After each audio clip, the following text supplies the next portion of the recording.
Martin Ménard, journaliste, planteur de chez nous. Nous sommes ici à Notre-Dame-de-Lourdes, dans la Naudière, pour rencontrer un producteur bio innovant. Plante de couverture, évidemment, mais fini les labours, travaille par bande seulement, ou presque. Allons-y. Bonjour, je suis Denis Ouellette de la ferme Proterre. Nous sommes 3 propriétaires exploitants avec José, ma conjointe, et Rémi, notre garçon, qui est le maître d'œuvre de l'entreprise. Nous avons une très bonne équipe d'employés aussi, il ne faut pas les oublier. En 2014, on a fait une transition bio. Et ce qui nous chatouillait dans la transition, c'était le retour au travail complet de tous les champs, puis de toutes les pratiques culturelles, puis le labour à plein. Nous étions déjà en travail réduit de sol avant la transition, fait que ça nous chatouillait. Et puis, on a appris avec nos agronomes, là, on a réussi avec des producteurs qui nous ont aidés aussi ici avec les pratiques culturelles conventionnelles. Et puis, en 2021, ce qu'on observait, c'est que dans notre rotation simple, là, mettons maïs, soya, céréales, pendant 2 années, on a commencé à faire un travail de réduction des sols, ainsi qu'à incorporer les cultures de couverture. Puis on voyait une très belle évolution de nos sols. On la voyait visuellement dans la couleur, l'odeur, la porosité, la présence de vers de terre qui s'améliore. En fait, il y a une vie qui est en train de se bâtir pendant 2 années. Puis quand ces champs-là revenaient en maïs-grain, avec la charrue, on brisait tout ça, puis il fallait que le sol en soi se reprenne en main, puis reparte. Puis là, on appelle ça, l'année du maïs-grain, le sol évoluait pas du tout. Fait que moi, j'appelle ça évolution positive quand on voit une amélioration tout le temps, et là, ça freinait. Fait que Rémi puis moi, on s'est penché sur qu'est-ce qu'on pourrait faire changer les choses, donc éliminer la charrue. Et on en est venu sur un modèle qu'on a créé, mis en place et élaboré en 2021 avec des essais, un modèle strip-till bio, ce qui fait que maintenant on travaille seulement une bande de 10 pouces avec le strip-till l'automne. Cette bande-là est désherbée avec les équipements de désherbage usuels sur la ferme. On n'a pas besoin d'acheter d'autres choses. Et puis l'interrang, les herbes de l'interrang sont gérées avec un équipement particulier qu'on appelle l'Orbis. L'Orbis est sorti en 2021 en France, mis en marché. On était les premiers à importer cet équipement-là ici. Et il fait assez bien le travail là, généralement. L'Orbis, son principe, c'est avec des disques, il va blesser les tiges des plantes, de n'importe quelle plante sur l'interrang. Ça va les ralentir. On veut pas les tuer, il y en a qui vont mourir, mais tout ce qu'on veut, c'est ralentir l'interrang jusqu'à temps que la culture principale, dans l'occurrence le maïs et le soya chez nous, prennent le dessus. Et après ça, on laisse aller. Et ce qui est en dessous, là, comme il y a presque plus d'ombre, il y a presque plus de soleil, ça va rester comme ça. Ça nous fait une belle protection contre les températures chaudes de l'été, où est-ce que les rayons du soleil, plutôt de frapper le sol directement, va frapper les résidus, tout ce qu'il y a.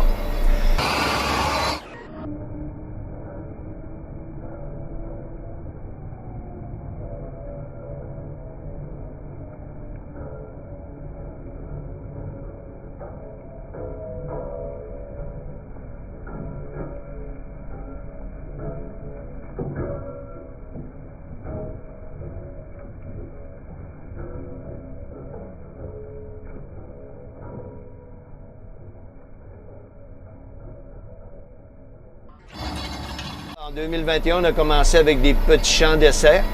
Puis depuis 2 ans à plein, sans labour, sur quand même 725 hectares, là, 2 années, on a labouré 0, la charrue est restée dans le champ, dans l'entrepôt, excusez.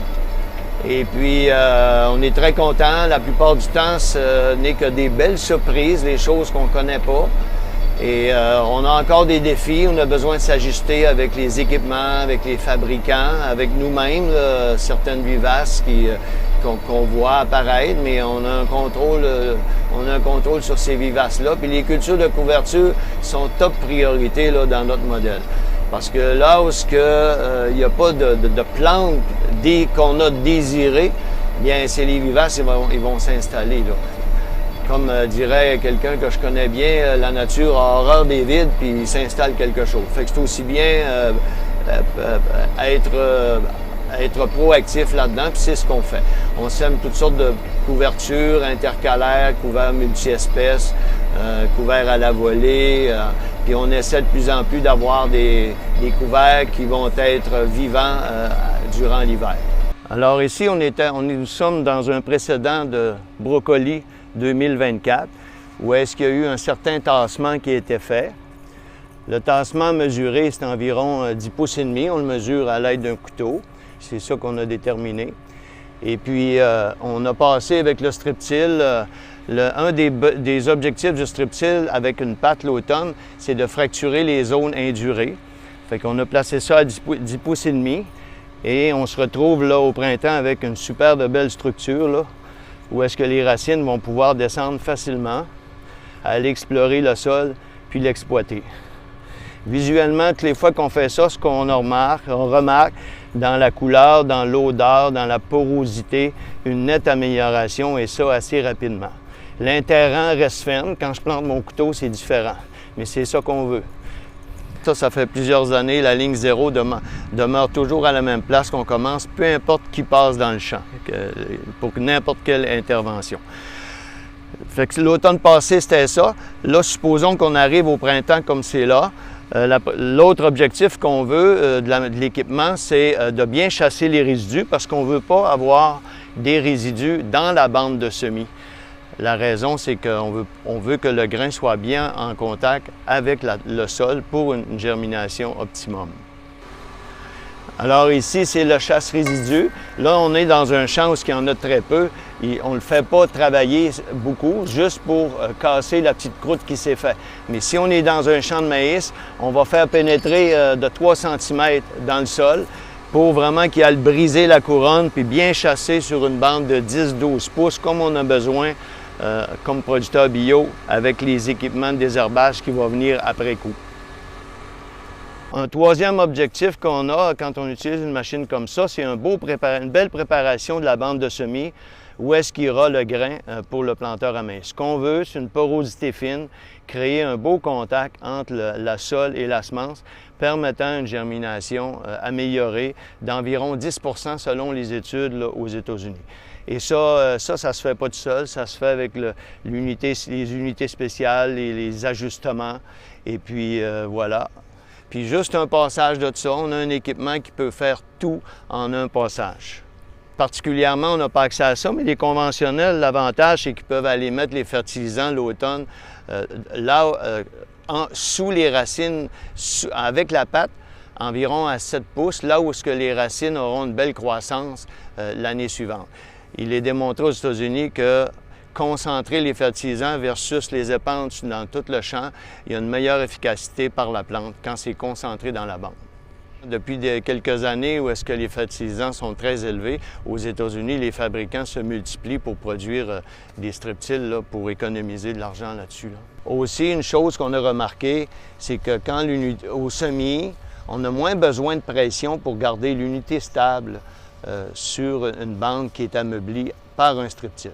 Puis tous les modes qu'on voit, c'est toutes des petites modes qui vont se défaire très, très facilement avec le passage des roues de l'équipement, le planteur. Puis le planteur est muni de chasse-résidus, chasse-motte. Il va enlever une petite partie de ça. Les disques vont travailler dans la porosité fine que le strip-till a fait avec ses disques. Venir mettre en contact le grain ici. M. Ouellette, c'est le fun d'innovation, mais comment vous voyez votre futur, 5 ans, dans 10 ans? C'est quoi les gains qui vont être associés à cette nouvelle régie-là? Dans le futur, j'y reviens. Présentement, ce qu'on voit, c'est une résilience importante de nos sols. Les sols sont quasiment couverts tout le temps et puis ils sont moins sujets aux effets des sécheresses importantes. Ça, on le voit par les fissures dans nos sols argileux. Avant ça, on avait des bonnes fissures quand on avait 2-3 semaines de canicule au mois de juillet. Là, il y en a, mais elles sont beaucoup moins importantes. L'effet le plus important qu'on a, c'est les fortes pluies, les orages. Maintenant, le croûtage, là, on ne voit plus de ça, là, parce qu'on a une belle structure de surface là, avec des résidus. puis l'eau s'écoule tranquillement au travers de ça. On a eu des beaux résultats dans nos cultures. Maintenant, dans 5 ans, dans 10 ans, ben là, ce qui est plaisant, c'est qu'on n'est plus seul à pratiquer ce modèle-là. Ça a créé un engouement dans la collectivité bio. Plusieurs entreprises maintenant démarrent cette année. Les agronomes du CETAB, là, plusieurs y croient. On va en faire aussi la promotion, mais on fait des essais parce qu'ils se sont achetés des équipements pour ça. Même le CETAB avec Muriel a un plan de recherche sur 4 ans pour faire des essais en production conventionnelle parce que le producteur conventionnel aurait aussi à gagner avec un modèle comme ça. Un peu plus tard, dans 5 ans, dans 10 ans, on se voit toujours avec un modèle comme ça, mais avec une évolution constante de nos sols. Qu'est-ce que ça va nous donner? Très rapidement, ça va être une baisse de nos coûts de production. Des rendements plus stables. Est-ce qu'au final, il restera plus d'argent dans nos poches? Probablement, mais pour l'instant, il serait prématuré de dire on va économiser 200 $ l'hectare, 100 $ ou on va faire 10 % de plus de rendement. On n'est pas là encore. On est à quand même faire face à nos petits défis qui se présentent, toujours raffiner notre méthode. Les champs, il faut aussi qu'ils s'adaptent à ça. Et puis, dans 5 ans, si on se reparle, je pourrais vous dire qu'est-ce qui a évolué comparé à aujourd'hui. Quand on parle d'une baisse de coût de production, est-ce que c'est uniquement le fait que vous n'avez plus de labour? Non. Le coût de labourer est très important, mais c'est le fait qu'il y a beaucoup moins d'interventions au champ. Il n'y a plus de travaux lourds de champ. On parle d'un labour, puis on parle de 1 ou 2 passages de herse lourds au printemps. On parle de sous-soleuse. Les champs qui démarrent dans notre modèle, tous les correctifs sont faits. Et puis, on n'a plus à revenir là-dessus parce que la portance s'améliore toujours, puis on travaille toujours sur la même bande. Fait que c'est du temps de carburant, c'est du temps de main-d'œuvre. Et puis ça fait que c'est une efficacité assez exceptionnelle au travail, là. La machine que je fais là, en continu, là, présentement, je suis à 14 hectares par heure, là, avec un équipement 12 rangs. Si j'étais avec une herse, je l'aurais, mais il faudrait que je passe 2 passages tout le temps. Avec les herses, on ne peut pas toujours passer dans nos interrangs. Ça devient compliqué. Les herses peuvent faire de la porosité fine, alors sur le dessus. Là, c'est des belles petites mottes qui se défoncent sur le dessus. Là. La porosité fine, elle est là où est-ce que le grain veut. Fait que ça, c'est pas comparable avec le travail conventionnel. Fait qu'économie de carburant, efficacité au travail améliorée. Nos employés deviennent plus disponibles à faire droit à partir de demain, du désherbage en bande. Je suis seul dans le champ. Rémi va suivre avec un autre employé 2 semoirs. Puis voilà, le désherbage suit, mais avant ça, c'était une course importante là, à réussir nos travaux. Puis là, s'il pleut, tu as travaillé un champ conventionnel, tu recommences. Là, s'il pleut, j'arrête quand il pleut, je recommence, je continue quand c'est sec. Puis après une pluie, ça sèche beaucoup mieux sur une bande travaillée l'automne ou pas, mais ça sèche. On est prêt à faire du meilleur travail.